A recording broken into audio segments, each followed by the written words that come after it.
بسم اللہ الرحمن الرحیم۔ السلام علیکم ناظرین، پروگرام نئی سوچ کے ساتھ میں ہوں آپ کا میزبان افضال احمد۔ ناظرین، اللہ پاک نے انسان کو اشرف المخلوقات بنایا ہے۔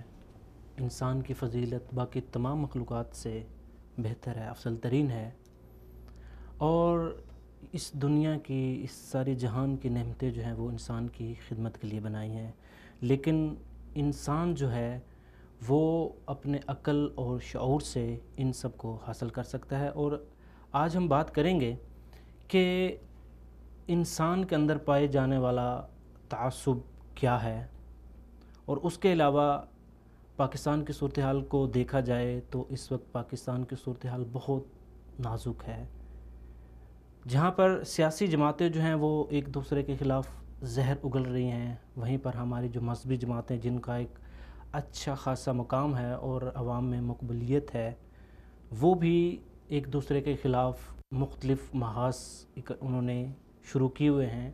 تو آج ہم بات کریں گے کہ یہ تعصب جو ہے باقی جماعتوں میں تو تھا، سیاسی جو پولیٹیکل جماعتیں اس میں تو تھا، یہ جو مذہبی جماعتیں ہیں ان میں پایا جانے والا تعصب یہ کیوں ہے، اور اس کی وجہ کیا ہے، اور اس کا حل کیا ہے۔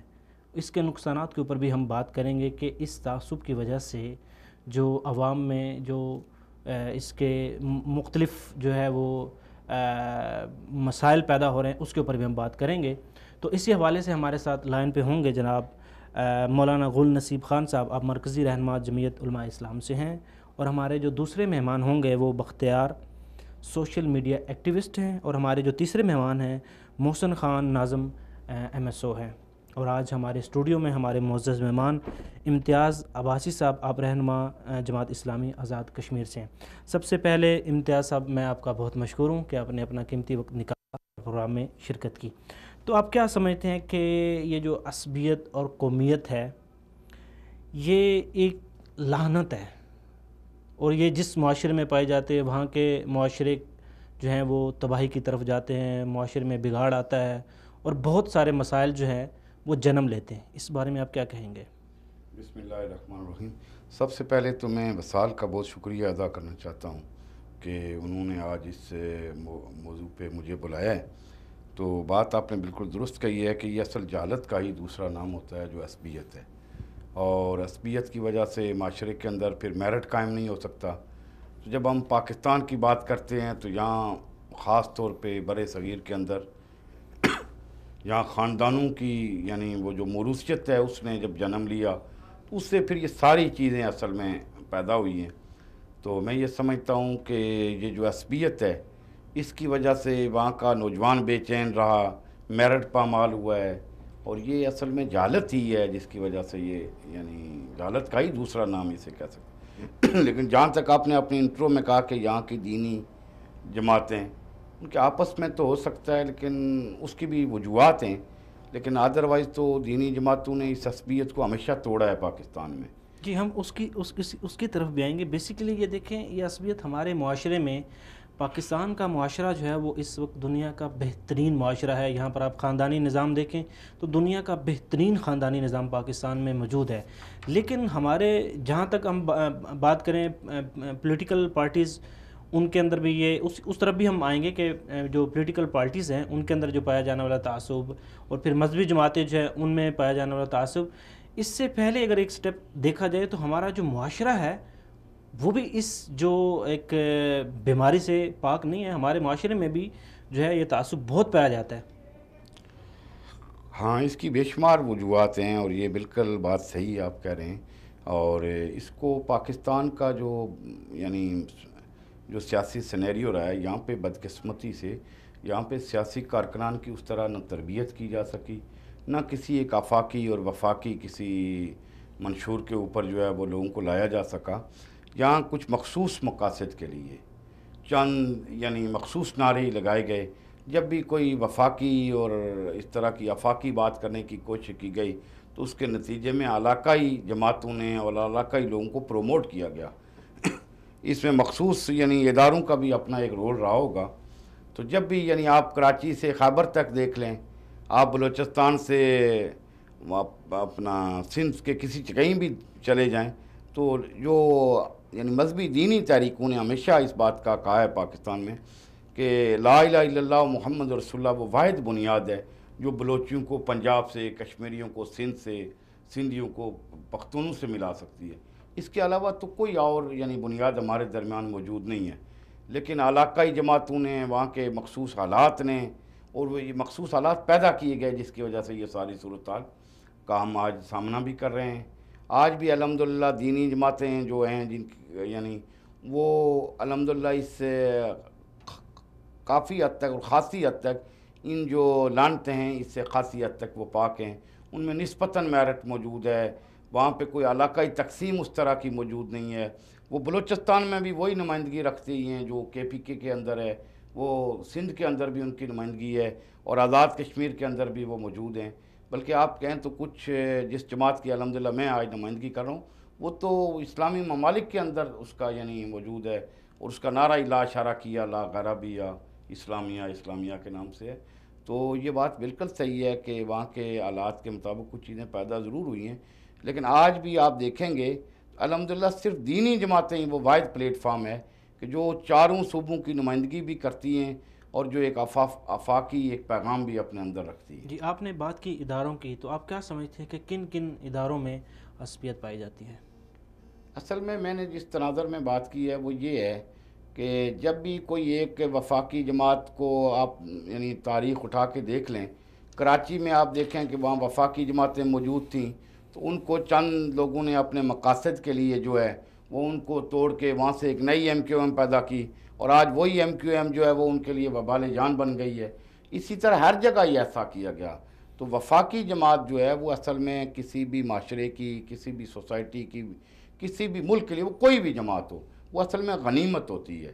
جب آپ اس کو وہ وہاں تقسیم ہوتی ہے، اس کے نتیجے میں پھر علاقائی جماعتیں، عصبیت والی جماعتیں، لسانی بنیادوں کے اوپر کھڑی ہونے والی جماعتیں جو ہے وہ اصل میں پروان چڑھتی ہیں۔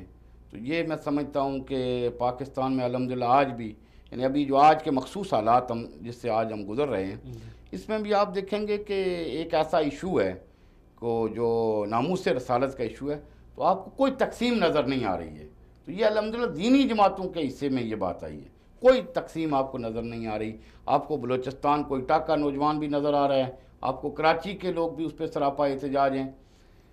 ہم نے پاکستان میں مخصوص یعنی چیزوں کے اندر، مخصوص حالات میں وہاں لوگوں کو یعنی چھوٹی پارٹیوں کی طرف، علاقائی جماعتوں کی طرف، عصبیت کی طرف، ان بڑی جماعتوں کو نقصان پہنچانے کے لیے، اور مجھے یہ بات کہنے دیجیے، اصل میں یہ جو آمریت جب آتی ہے معاشرے کے اندر، اس کے یہ 100% یہی اثرات ہوتے ہیں۔ اس کے نتیجے میں پھر علاقائی جماعتیں جو ہے وہ پروان چڑھتی ہیں۔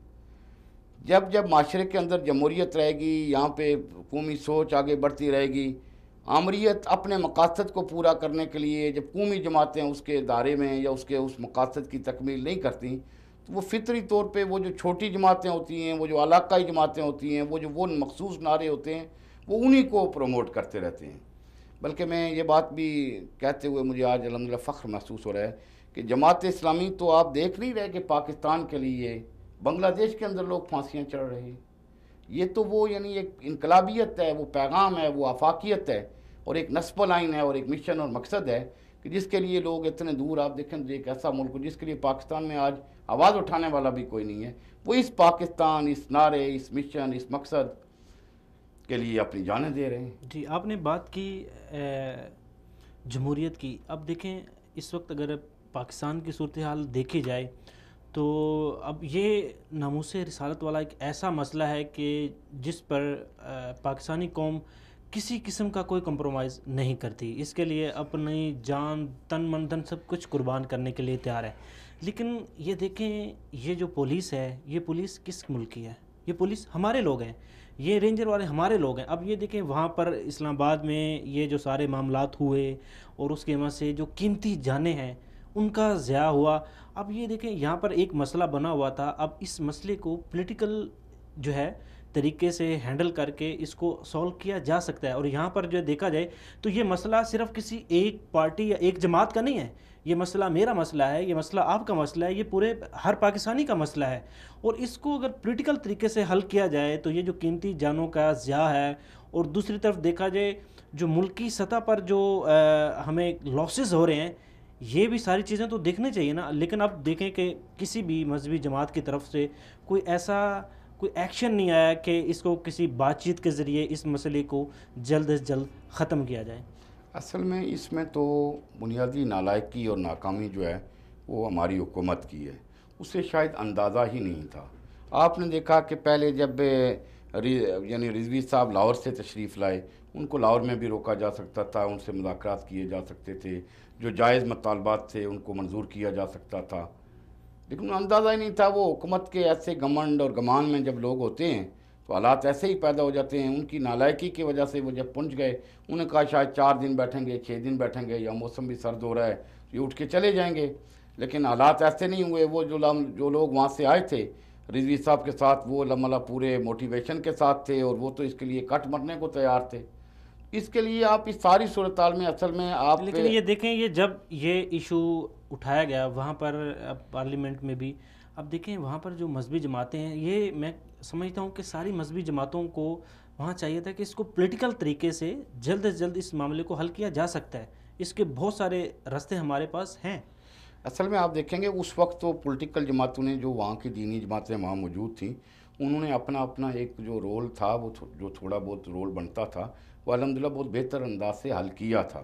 لیکن یہ جو مطالبہ ادھر سے آ گیا تھا کہ بھائی جو لوگ اس کے اندر ملوث ہیں، اور حکومت نے یہ وعدہ بھی کر لیا تھا کہ ہم انشاءاللہ ایک کمیٹی بنا رہے ہیں راجہ ظفر اللہ صاحب کی جی سربراہی میں. بالکل، اس میں یہ بھی وعدہ کیا گیا تھا جو لوگ اس میں ملوث ہیں ان کو جو ہے وہ سزا دی جائے گی. سزا دی جائے گی. لیکن دیکھیں اب کچھ چیزیں ایسی ہوتی ہیں کہ جن کو پولیٹیکل طریقے سے حل کیا جائے تو بہت سارے جو ہے وہ انتشار سے بچا جا سکتا ہے. ابھی ہمیں جوائن کیا ہے مولانا غل نصیب خان صاحب نے، ان سے بات کرتے ہیں. السلام علیکم. وعلیکم السلام. ہلو جی مولانا غل نصیب خان صاحب، آپ ہماری بات سن پا رہے ہیں؟ جی آواز آپ کی نہیں پہنچ رہی. جی مولانا صاحب، آج ہم بات کر رہے ہیں کہ نوجوان نسل میں بڑھتی ہوئی جو سیاسی عصبیت ہے، اس کی وجوہات کیا ہیں اور اس کا حل کیا ہے. جی مولانا صاحب، آپ کو آواز آ رہی ہے؟ آپ کی آواز کٹ رہی ہے اور مجھ تک نہیں پہنچی. جی شاید جو ہے وہ مولانا صاحب کو جو ہے وہ ہماری آواز نہیں پہنچ پا رہی. مولانا صاحب، ہم آپ سے دوبارہ رابطہ کرنے کی کوشش کرتے ہیں. جی ہم بات کر رہے تھے کہ ایسے جو مسائل ہیں ان کو پولیٹیکل طریقے سے بہتر طریقے سے حل کیا جا سکتا ہے. لیکن سوال یہ پیدا ہوتا ہے کہ یہ جو قیمتی جانیں ضائع ہوئی ہیں، اس سے پہلے بھی آپ دیکھیں کہ نواز شریف صاحب کا جو ہے وہ لانگ مارچ تھا، اس میں بھی جو ہے وہ جانیں ضائع ہوئیں. اسی طرح جتنی بھی سیاسی پارٹیاں ہیں، جتنی بھی، ان کے اس طرح کے جلسے اور جلوسوں کی وجہ سے بہت ساری قیمتی جانیں جو ہیں ان کا ضیاع ہوا ہے. اور اگر دیکھا جائے تو آج تک کسی سیاسی پارٹی نے جا کر اس گھر میں کبھی پوچھا نہیں کہ آپ کا جو ایک وارث جو اس گھر سے غائب ہو گیا ہے، اس دنیا سے چلا گیا ہے، اس کی تکلیف کیا ہے. تعزیت کے لیے کوئی نہیں جاتا. ان کے بعض لوگ تو ایسے ہوتے ہیں کہ جو پوری فیملی کا ایک واحد ہوتا ہے جس کے اوپر پوری فیملی جو ہے وہ منحصر ہوتی ہے، اسی کی وجہ سے پوری فیملی جو ہے وہ چل رہی ہوتی ہے.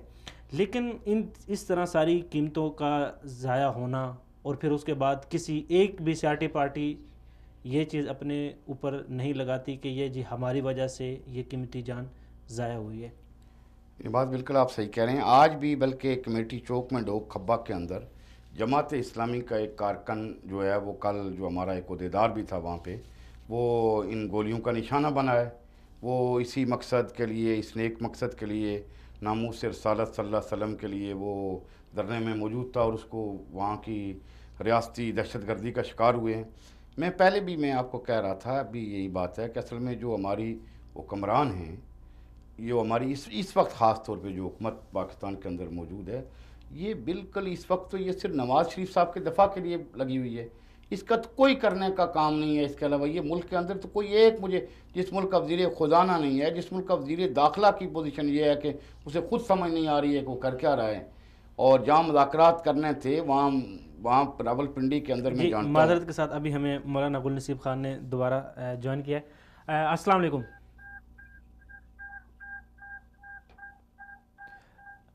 مولانا صاحب، آپ ہماری آواز سن پا رہے ہیں؟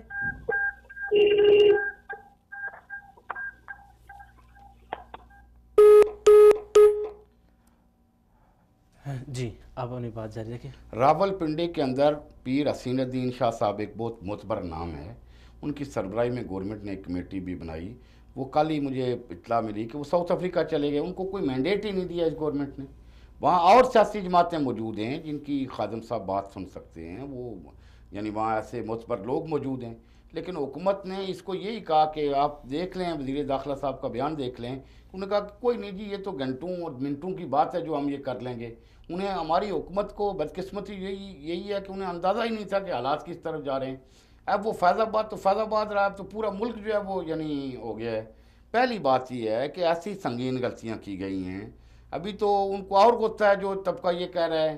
وہ کہتے ہیں ابھی تو ہم ممتاز قادری رحمۃ اللہ علیہ کی شہادت کو نہیں بھولے تھے کہ اوپر سے ایک نیاز یعنی انہوں نے کر لی ہے. اور جو لوگ اس کے وہ اپنا ذمہ دار ہیں ان کا تعین ہی کوئی نہیں کر رہا ہے. تو ایسے حالات میں نبی صلی اللہ علیہ وسلم کا معاملہ جو ہے وہ بڑا حساس ہے. اور یہ گورنمنٹ کو سمجھنا چاہیے کہ یہ اتنا حساس موضوع ہے کہ اس کے اوپر جب بھی یعنی اس سے پہلے سلمان تاثیر صاحب آپ کے سامنے اس کی نظر ہو چکے ہیں, تو گورنمنٹ کو بھی بہت سمجھداری اور اس کے ساتھ یعنی کام کرنا ہوگا. ورنہ تو سالار کارواں ہے میر حجاز اپنا, اس نام سے ہے باقی آرام جہاں ہمارا. یہ تو ہر مسلمان کے دین ایمان, ہم تو اپنی اولاد بچے, یہ تو خادم صاحب کا مسئلہ ہی نہیں, یہ تو پاکستان کے ایک ہر شہری کا جو ہے شہری کا مسئلہ ہے. لوگ تو کہتے ہیں ہماری جانیں چلی جائیں, ہماری اولاد قربان ہو جائے. اس مسئلے کے اوپر جو ہے وہ ہم کسی کو یعنی ایسا نہیں, یہ اس سے پہلے بھی پاکستان میں ہو چکا ہے جی. لیکن عالمی فنڈنگ اور عالمی تنظیمیں اور یہاں کی این جی اوز جو ہیں وہ اس مقصد کو دوبارہ اٹھاتی ہیں, اور یہ وزیر اور یہ یہاں کے اہلکار جو ہے اس کو لے کے آتے ہیں آگے. اب دیکھیں آئے روز جو اس طرح کے جو دھرنے ہوتے ہیں, ہم ان کے جو معاملات, ان کے مطالبات, ان کو ایک سائڈ پہ رکھتے ہوئے, سارے معاملات کو ایک سائڈ پہ رکھتے ہوئے, اگر ہم جو ہے وہ قومی سطح پہ اس کو سوچتے ہیں تو آئے روز اس طرح کے جو دھرنے ہوتے ہیں. آلریڈی پاکستان جو ہے وہ کرائسس میں جا رہا ہے, اور پاکستان کے اوپر اتنے زیادہ قرضے ہیں کہ آپ سوچ نہیں سکتے کہ وہ قرضے بڑھتے جا رہے ہیں. اور آئے روز اس طرح جو ہے وہ پھر دھرنے بھی ہوتے ہیں جس کی وجہ سے ہم قومی خسارہ جو ہے اس میں اضافہ ہو رہا ہے. تو آپ کیا سمجھتے ہیں کہ اس طرح جو مطلب یہ جو دھرنے ہوتے ہیں, جلسے جلوس ہوتے ہیں, ان کو روکنے کے لیے ان کو کچھ ایسا کوئی ہمارے پاس کوئی پلان ہے کہ ہم ان کو جہاں پر ان کو ایک ایسی جگہ فراہم کی جائے جہاں پر یہ پرامن طریقے سے اپنا دھرنا, اپنے مطالبات, جو بھی ان کی ڈیمانڈ ہیں وہ رکھ سکیں, اور کسی شہری کو پریشانی نہ ہو, کوئی ایمبولینس میں جو ہے وہ کسی کی جان ضائع نہ ہو, کسی دوسرے بندے کی جو ہے وہ کے اوپر آپریشن نہ کیا جائے, یا ان کے اوپر جو ہے وہ گولی نہ چلائی جائے. اس طرح کی ہمارے پاس کوئی جامع پلاننگ ہے کہ اگر آنے والے جو حالات ہیں ان کو کس طریقے سے ہم ہینڈل کر سکتے ہیں؟ سر اس کی مختصر جو پلاننگ وہ یہی ہے کہ جب قانون پہ آپ عمل داری شروع کر دیں گے, آپ مجرمین کا تعین کر لیں گے جو جرم کرتا ہے. جب آپ ایک قانون کچھ مخصوص لوگوں کے لیے بناتے ہیں اور کچھ غریب لوگوں کے لیے الگ ہوتا ہے, انہوں نے ملک لوٹا ہے وہاں یعنی سارے خاموش ہیں. یہ ہائی کورٹ کے فیصلے کو قائم کر تو رہے ہیں, سپریم کورٹ کے فیصلے کو یہ مان نہیں رہے ہیں. اس کے لیے خود سڑکوں پہ اور چوکوں چوراہوں میں موجود ہیں. ایسے حالات میں جب حکومت کی یہ کریڈیبلٹی ہوگی, جب لیڈر کی یہ آپ کی کریڈیبلٹی ہوگی, تو ایسے حالات میں کیسے عمل درآمد کیا جائے گا؟ قانون کے عمل درآمد کے لیے ضروری ہے کہ آپ ایک کریڈیبل حکومت ہو, کہ جس کی کوئی ریٹ ہو معاشرے کے اندر, جس کو کوئی مان رہا ہو. وہ کہہ رہے نہیں جی ہمیں ہائی کورٹ نے, بھائی آپ ہائی کورٹ کو تو مان رہے ہیں, آپ نے سپریم کورٹ کی چوکوں چوراہوں میں. چلیں یہ چیز تو ہوگی, یہ تو ہم نے جو بھی کرنٹ سچویشن ہے اس کے اوپر بات کی, جو اسلام آباد میں دھرنے چل رہے ہیں, اس کی وجہ سے جو پورے پاکستان کے اندر جو ایک پہیا جیم جو ہے اس کی صورتحال بنتی جا رہی ہے, اور اسی وجہ سے کچھ جانیں, قیمتی جانیں جو ہے ان کا ضیاع ہوا, جس کا انتہائی افسوس ہے. ایسا نہیں ہونا چاہیے تھا, کیونکہ ایک جان بھی جو ہوتی ہے اس کا بھی ضائع ہونا دوسرا خاص طور پہ افسوسناک بات ہے. جس گھر میں جنازہ جاتا ہے وہ وہی جانتا ہے جی, اس کا جو درد ہے, اس کی جو تکلیف ہے, بہتر وہی جان سکتے ہیں جن کے ساتھ یہ حادثہ پیش آتا ہے. تو ناظرین یہاں پر ایک وقت ہو گیا شارٹ بریک کا. انشاءاللہ بریک کے بعد ہم آ کر بات کریں گے کہ جو سیاسی جماعتیں ہیں ان کا جو آپس میں کلیش ہے, اور سوشل میڈیا پہ یہ جو ایک سرد جنگ چھڑی ہوئی ہے, اس کے اسباب کیا ہیں, اور کون لوگ ہیں جو سیاسی جماعتوں کو آپس میں لڑانا چاہتے ہیں، اور اسپیشلی جو ہماری مذہبی جماعتیں ہیں، کون وہ لوگ ہیں جو نہیں چاہتے کہ مذہبی جماعتیں جو ہیں وہ آپس میں ان کا اتحاد ہو جائے اور آپس میں ان کی جو دوریاں ہیں وہ کم ہو جائیں، اور وہ کون کون سے لوگ ہیں جو ان سیاسی جماعتوں کو، ان مذہبی جماعتوں کو آپس میں لڑانے کی، کلیش کرنے کی کوشش کر رہے ہیں۔ ناظرین، ملتے ہیں اس شارٹ بریک کے بعد۔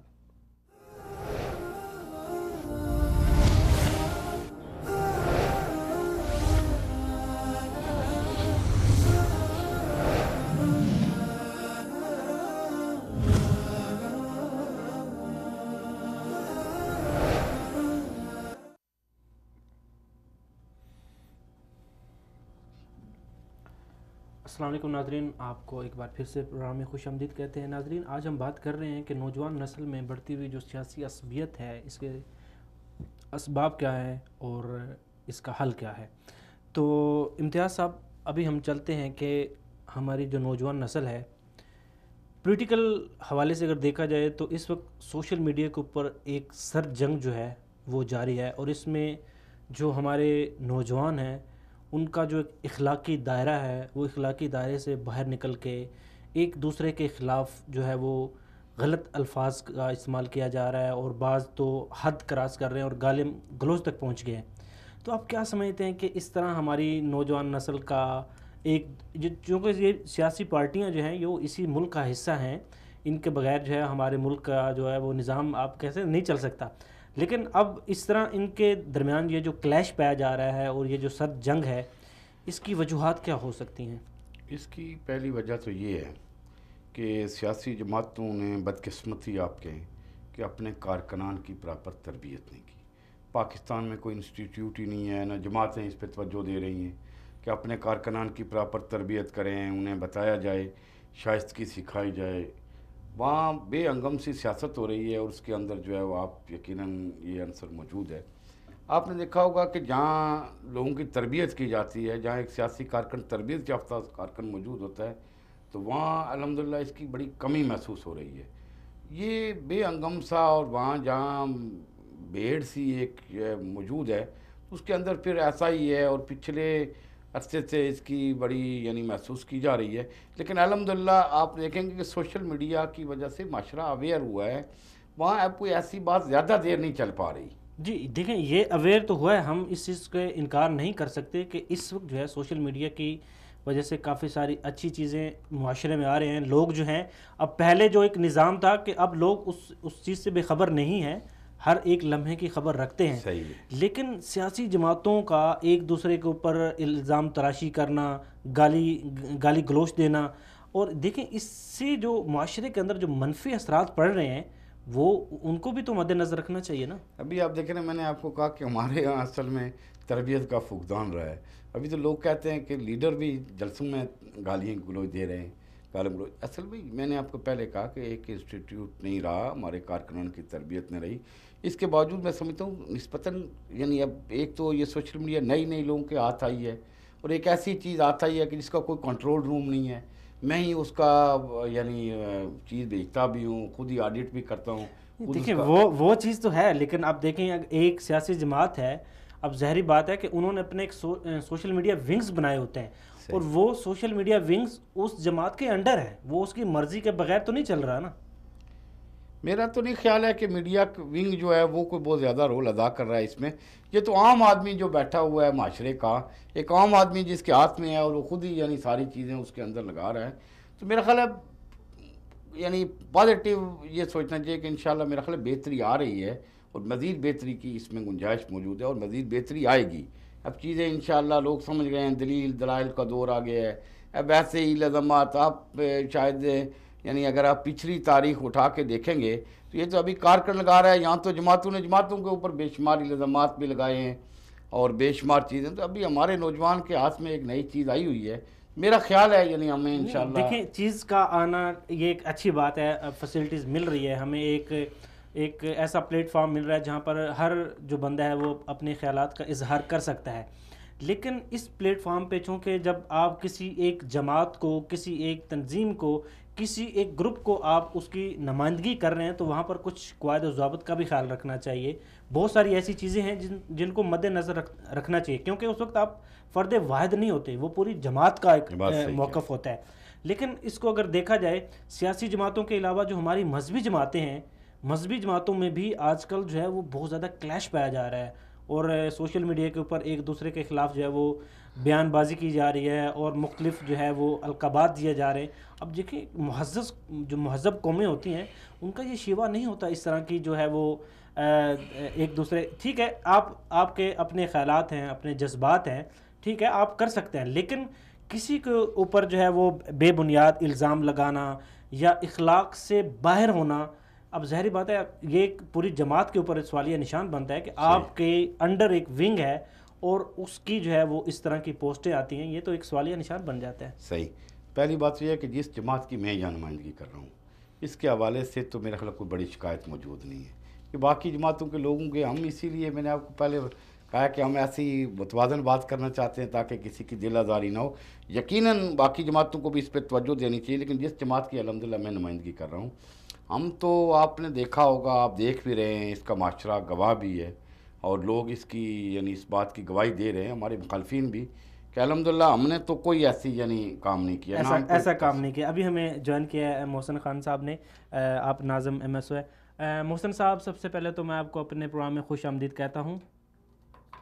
بہت شکریہ. محسن صاحب، آج ہم بات کر رہے ہیں کہ نوجوان نسل میں یہ جو بڑھتی ہوئی عصبیت ہے اس کے اسباب کیا ہیں اور اس کا حل کیا ہے. تو آپ کیا سمجھتے ہیں کہ اس وقت اگر دیکھا جائے تو جو سیاسی اور مذہبی جماعتیں ہیں اس کے اندر جو ہے وہ ایک طوفان بدتمیزی جو ہے وہ برپا ہے، اور اس کے علاوہ ایک سرد جنگ جو ہے وہ جاری ہے، اور ہر سیاسی جو جماعت ہے وہ ایک دوسرے کے خلاف گالم گلوچ اور برے القابات اور دائرہ اخلاق سے باہر ہو کے گفتگو کی جا رہی ہے. تو آپ کیا سمجھتے ہیں کہ ہماری نوجوان نسل جب اس طرح کے اخلاقی بحران میں مبتلا ہوگی، اور جب ایک دوسرے جو سیاسی جماعتیں ہیں ان کے خلاف جو ہے وہ اس طرح کا جو غیر اخلاقی اور انتشار انگیز جو ہے وہ بیان دیں گی، تو اس کے جو اثرات ہیں وہ ہمارے معاشرے کے اوپر کیسے پڑیں گے، اسپیشلی ہماری نوجوان نسل کے اوپر؟ جی بہت شکریہ، آپ نے اپنے پروگرام میں مجھے وقت دیا.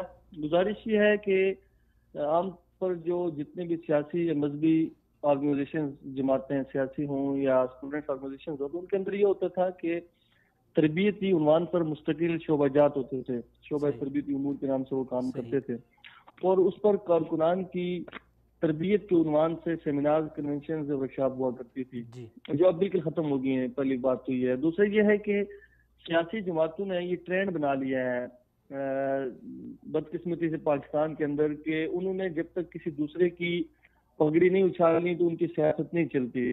صحیح. تو وہ ٹرینڈ جب سے بنا ہے تو اس کا جو ایک زور ہے وہ بہت نچلے طبقے تک آیا ہے. اور آپ دیکھیں کہ اس وقت یہ ہے کہ آپ مذہبی سیاسی جماعتیں ہیں، سیاسی جماعتوں کو تو چھوڑیں، وہ تو ایک عرصے سے اسی طرح ان کا کلچر ہے، لیکن مذہبی سیاسی جماعتوں کے اندر یہ چیز اس قدر آ چکی ہے کہ انتہائی افسوسناک صورتحال ہے. گالیوں تک معاملہ جاتا ہے اور گالیوں سے بھی بہت آگے تک معاملہ نکل جاتا ہے. میں اس میں گزارش یہ کروں گا کہ ایک تو یہ ہے کہ یہ کچھ پلانٹڈ چیزیں ہوتی ہیں، باہر سے آتی ہیں، امپورٹ ہوتی ہیں، امپورٹ ہونے کے بعد ان کی ڈیولپمنٹ ہوتی ہے، ڈیولپمنٹ کے بعد وہ آپ دیکھتے ہیں کہ آہستہ آہستہ آرگنائزیشن کے اندر، جماعتوں کے اندر، سیاسی لوگوں کے اندر یہ چیزیں آ جاتی ہیں.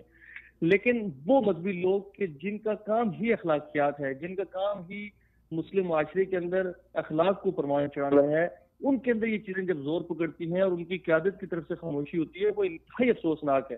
میں ایک جماعت کا بھی صدر ہوں پاکستان بھر کا، تو ہمارے یہاں یہ ہوتا ہے کہ کسی ضلع اور کسی تحصیل سے نیچے کسی یونٹ اور ادارے کا کارکن اگر کوئی غیر اخلاقی کسی سرگرمی کے اندر پکڑا جاتا ہے تو اس پہ ہمارا شعبہ تربیتی امور اس پہ پراپر پوچھ گاچھ کرتا ہے، اور پوچھ گاچھ کے بعد اگر فزیکلی وہ بندہ اس میں شامل ہو، اخلاقیات اس کے اچھے نہ ہوں اور اس کے نوٹس کے بعد بھی وہ اگر ٹھیک راستے پہ نہیں آتا تو ہم اس کو فارغ کر دیتے ہیں. 3-4 دفعہ ہمارے ایک ترتیب ہوتی ہے، ہم اس کو متنبع کرتے ہیں کہ آپ یہ چیزیں اپنی درست کر لیں. آپ مجھے یہ بتائیں کہ وہ جماعتیں کہ جو ایک عرصے سے مذہب کے نام پر سیاست بھی کر رہی ہوں، چاہے وہ کوئی بھی ہو، ہمارے مکتب فکر سے ان کا تعلق ہو سکتا ہے، تو ان کے ہاں اس قدر جھوٹ جو ہے